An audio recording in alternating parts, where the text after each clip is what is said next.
Hey, hello everyone. Welcome to our channel Physics, where we actually learn physics. Okay, so we are into this topic called as types of errors, and we have already seen in our previous videos that there are two types of main errors. Okay, there are two main types of errors, that is systematic errors and the random errors. So we have already talked about what are systematic errors in our just the previous lecture in the same playlist, you can check. Okay, now in this lecture we will be talking about the random errors. Okay, we will be talking about the random errors. We have talked about systematic errors in details. If you have not checked it, please go and check. It is present in the same playlist. You can find it out over there only. Okay, so now we are gonna see what are these random errors. Okay, so let's see these random errors. So it's very simple. See, now if you have checked the systematic errors over there, I said that systematic errors tend to be in a particular direction. They will be either positive or negative, and the size of that error would also be nearly same. Okay, like if it is 0.1, okay, let's say for example voltage, if it is 0.1 volt, this is the error, okay, in a particular measurement, let's say, okay, with that voltmeter, then every time you are most likely to get the same error, okay, in case of a systematic errors. Okay, so with the systematic errors, okay, at least it is assumed, okay, at least it is known that the errors would be, having a particular sign and size. Okay, it is assumed that the errors will have particular sign and size. Okay, so it is already known at least. Okay, even if it is not known, but it once we know it, we just can predict it every time. Okay, so at least it was something, some idea was there with the case of systematic. But here in case of random errors, there is no idea, there is no sign, no size, there is nothing associated over here. You can see with the name itself, random. What do you mean by random? Random, something that does not follow any pattern, something which does not have any criteria, isn't it? Okay, something that does not have any criteria, that is a random. Okay, what is not random? Something which has a criteria. Okay, when you say this is something, okay, it has a criteria. Okay, but when it is random, like for example, see, if you choose a, for example, deck of cards, let's say we have a deck of cards, 52 cards.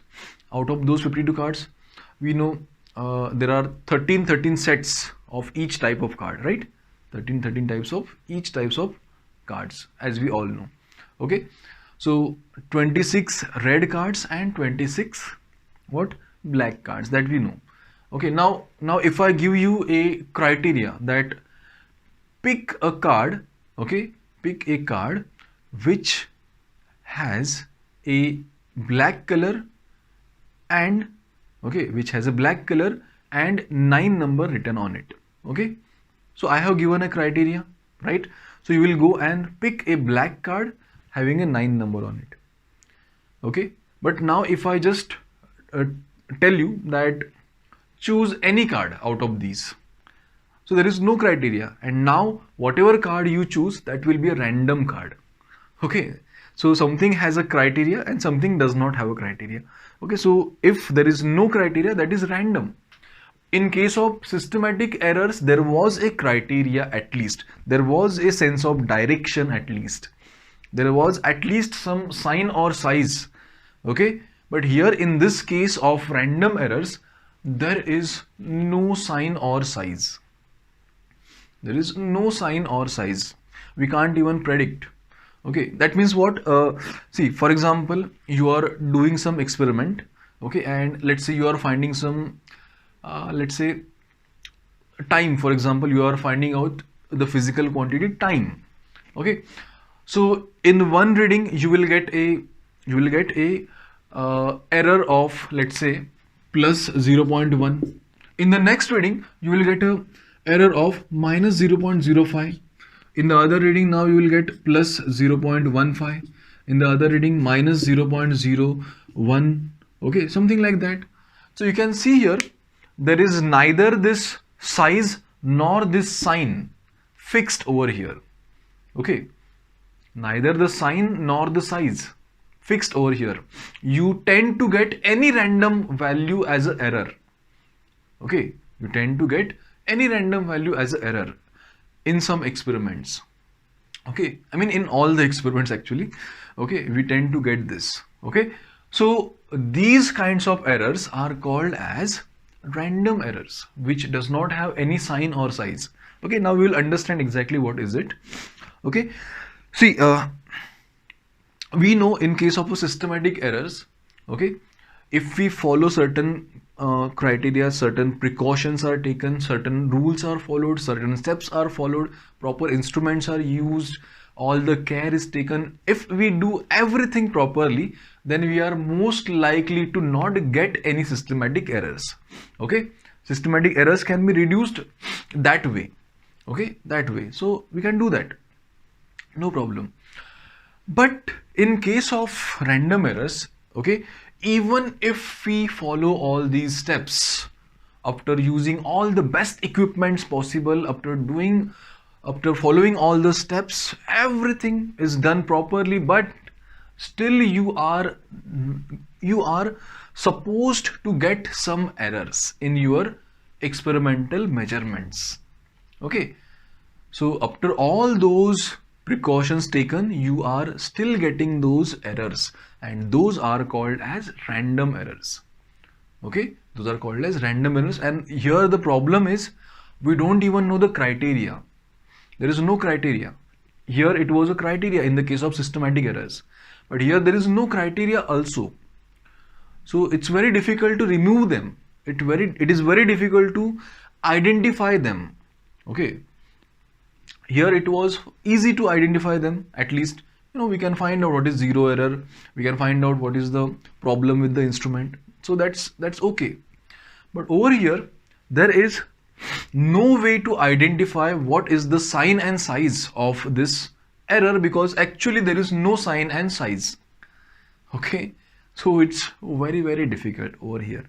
Okay, so such errors actually arise in all the experiments that we do actually. Okay, even if we follow all the precautions, everything is done properly, still these errors arise.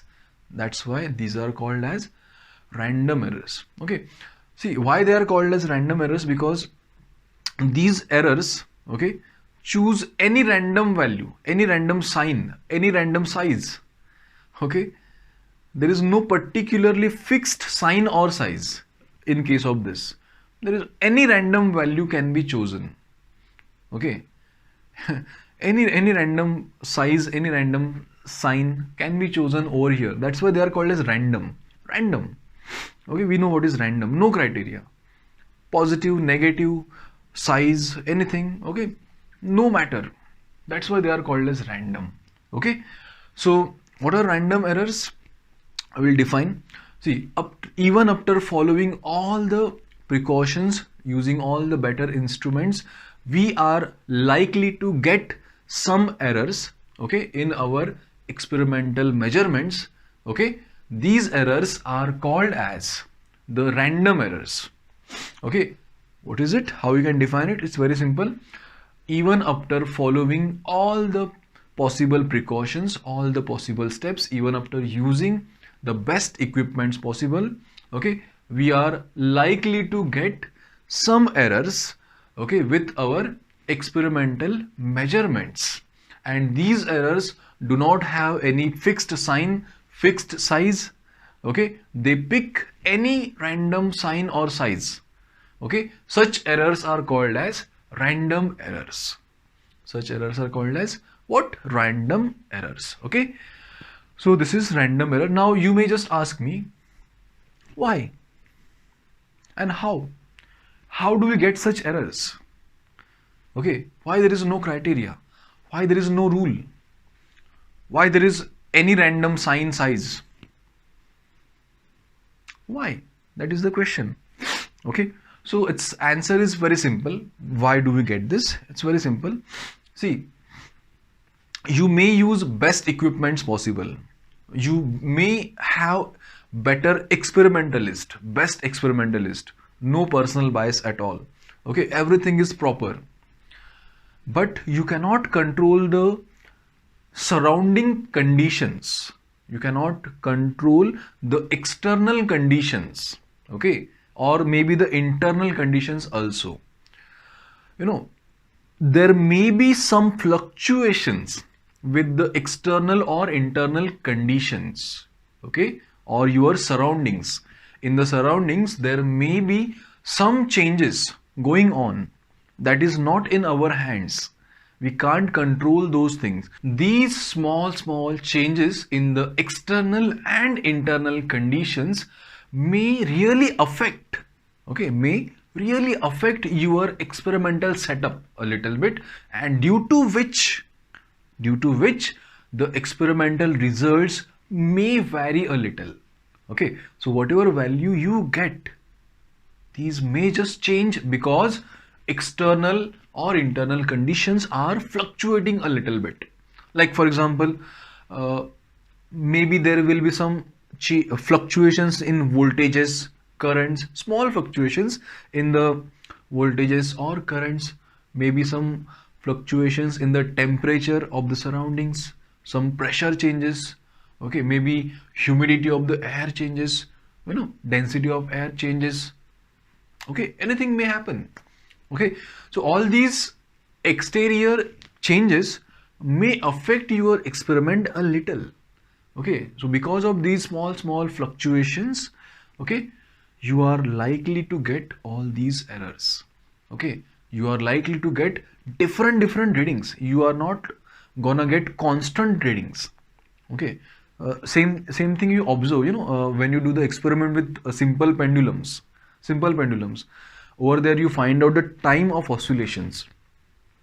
Every time you do that, you find a little different value. Okay, little different value. That is because of some little bit of a fluctuation, little bit of a problems. It's not only the external conditions. Maybe the external conditions are proper, but sometimes it's a personal problem. Sometimes the stopwatch that is used to note down the time, okay, stopwatch that is used to note down the time, that is not operated properly. Sometimes it is clicked earlier, sometimes it is clicked later. Okay, so that may bring a lot of problems, isn't it? So if you click earlier, you will get extra time. If you click later, you will get small time. Okay, so you can see there is no sign or size fixed. So these errors are likely to be there. Okay, we can't really control them, but yeah, we will try to reduce them as much as possible. We will try to identify these, okay, and we will try to reduce them as much as in our hands. Okay, so what we do is, see, generally whenever we do any experiment, we take thousands of readings, lots of readings. Okay, we take lots of readings, and definitely since there are random errors, so all the readings may vary a little, okay, from each other. Some values will be same, but all these values may be little bit different. But definitely most of the values out of those 1000 values, for example, most of the values will be close to one particular value. Okay, so from that we may get an approximation of what is the true value of the physical quantity. Okay, so what we do is we carry our experiment, we take thousands of reading, and then we take a average of all those readings, and the average of all those readings is taken as the mean, or it is taken as the best possible value of that physical quantity. So this is what we do actually. Okay, so we always take the average as the best possible value or the true value of that physical quantity. Okay, so that is the best way of identifying or reducing this random error. There is no other way of reducing this random errors. That's the best possible way, okay, by taking the large number of readings and taking the average. Okay, so that's what we actually try to do. Okay, so this is all about the random errors that I can see. So I hope this is very clear to all of you. Okay, if not, you can ask me in the comment section again. Okay, but I hope there will be no comments from your side regarding the doubts. Okay, because I hope everything is clear right now over here itself. Okay, but still you can ask anything if you want.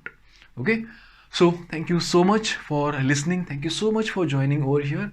Okay, I will see you in the next lecture where we are gonna see the actual calculations of these random errors, actual calculations of how to remove or how to reduce these random errors, or how to identify these random errors. Actual calculations we are going to see.